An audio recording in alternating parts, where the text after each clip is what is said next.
थारैनो नैबे सिमलायाव थानाय केसि सिमला मिउजिक स्कुल बे बिथांमोननि बानजायनायाव दिनै सेथि खेबनि थाखाय गोरबोनि खबाम होननाय मोनसे आड्डा बेखौ नैबेयाव जागायनाय जादों। मिजिं खालामो जोंनि ओनसोलाव नैबायदि हाबाफारिया गुबुन गुबुन बिथिंखौ लानानै लासै लासै जौगाबोनायखौ नुनो मोन्दों।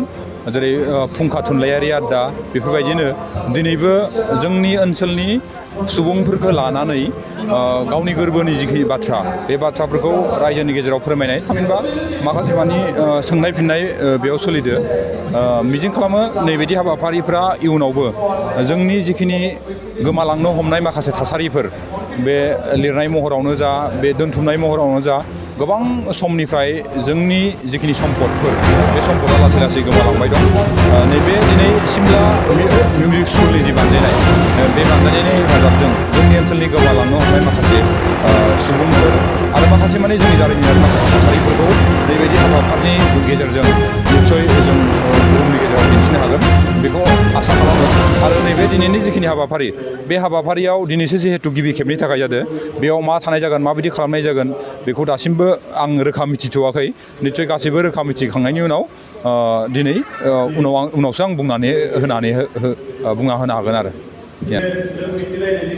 बेखौ मिजिं खालामजायो। मानो होनोबाथाय नैबे सिमला ओनसोलाव सालबारि साब डिभिजननि आन्दाराव नैबे सिमलायाव बे सिमला ओनसोलाव हारिमु आरो थुनलाइ दिनै आं मिथिनायाव थुनलाइयारि आयदायाव साहित्य एकाडेमि मोननाया गासै 7 जाबाय।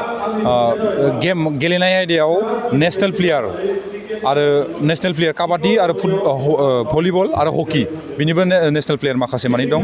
आरो हारिमु आयदायावबो गासै बर'फोरनि गेजेराव गुबुन गुबुन ओनसोलफोरजों लोगोसे नैबे सिमला ओनसोलाव बा सिमला मिउजिक स्कुलनि बेन्दोंनियाव जेसेबांखिनि गोलैयो बे गोलैनायाव एक्टरानो होन एक्ट्रिसानो होन कमेडियानानो होन मिउजिसियानानो होन मोनफ्रोमबो बिथिंनि जिखिनि आयदाफोर दं बे आयदाया थारैनो जोंनि ओनसोलाव गोबां दं। आरो आसा खालामो इयुनाव नैबायदि हाबाफारिजों जों निस्सय जोंनि ओनसोलखौ मोनफ्रोमबो बिथिङाव जों जौगाहोनो हागोनखौ मिजिं खालामजायो आरो गोजोन्थों।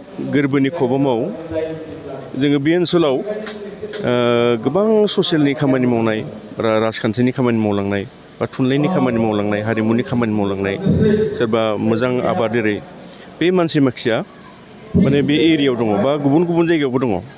दा बिथांमोनखौ जोङो लिंना लाबोनानै दानसेयाव साफाहाय थारमाने बिथांमोननि गोरबोनि जिथु गोरबोनि बाथ्राखौ जोङो मिथिनो थाखाय लुबैदों। बे गोरबोनि खोथानि गेजेरजों जिथु जोंनि जेनेरेसन बे जेनेरेसना माने जाहाथे दावगालांनो हायो बिथांमोननि गोरबोनि खोथाफोरखौ मोनथिनानै बिथांमोननि जिथु मावलांनाय मावफिथाइ बा एक्सपिरियेन्स बेनि गेजेरजों जाहाथे जोंनि इयुननि जोलैया मोजाङै माने लामाखौ मावलांनो बिब्दि मोनसे थांखि जों लादों। आरो ओंखायनो दानसेयाव सासेयै जोङो बा मालाबा जेनेबा खाबु जायोब्ला सानैबो जों लिंहरगोन। बिदिहाय बे ओनसोलनिल' नङा जोङो लासैनो गुबुन गुबुन मुंदांखा महरगिरिफोर मुंदांखा राजखान्थिगिरिफोर बिसोरखौबो जोङो लिंहरनायनि माने एसे थांखि लादों आरोखि। जोंथ' माने नंगौ बेबो नंद्राय नङा। जोंनि बे हालामाव गोबां माने मावथि दङ हारिमुनि मावथि दङ बा गुबुन गुबुन बिथिंनि मावथि दङ। आरो जों नुनायाव बिथांमोना माने हारिनि थाखाय बा ओनसोलनि थाखाय माने गोसो गोरबोजों खामानि मावनायखौ जों नुदों आरोखि। सिनियर आर्टिस्ट एस'सियेसनानो जा हारिमु आफादानो जा बा गुबुन गुबुन गौथुमजों जेरै शिल्पी समाज IPD भारतीय गणनाट्य संघ बा बिदिनो नाट्य सन्मिलन बेफोरबायदि गौथुमफोरजोंबो बे ओनसोलनि गोबां हारिमुनि मावथिफोरा माने सोमोन्दो दं आरोखि बा बिथांमोननि बायदि बायदि खामानियाव बिनि मानसिफोरा लोब्बा लायो। बिदिहाय जों बुङा जे जोंनियाव जोबोद गोरों दङ जों बेखौ बुङा। नाथाय माने मानसिफोरा एसे सांग्रां आरोखि हारिमुनि बिथिङाव एसे माने मावनो बिथांमोना ओंखारबोयो। दा गुबुन गुबुन गौथुमनिफोराबो गावबा गावनि आइडिय'लजिखौ लानानै बा थांखिखौ लानानै बिथांमोना ओंखारबोनायखौ जों नुयो। শ্ৰদ্ধাৰ কোকৰাঝাৰবাসী জনগণ ইয়াৰ দ্বাৰা কোকৰাঝাৰ পৌৰসভাৰ অন্তৰ্গত অঞ্চলত বসবাস কৰা জনগণলৈ এটা জৰুৰী ঘোষণা আগবঢ়োৱা হৈছে।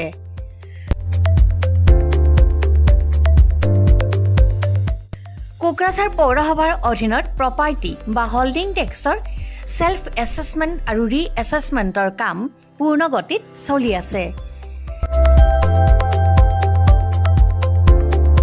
যিসকলে এতিয়াও ছেল্ফ এছেছমেণ্ট বা ৰি এছেছমেণ্টৰ কামবোৰ সম্পূৰ্ণ কৰা নাই তেওঁলোকলৈ আমাৰ বিনম্ৰ অনুৰোধ, আপোনালোকে অতি সোনকালে অনলাইন যোগে ছেল্ফ এছেছমেণ্ট আৰু ৰি এছেছমেণ্টৰ কামসমূহ সমাধান কৰি লওক।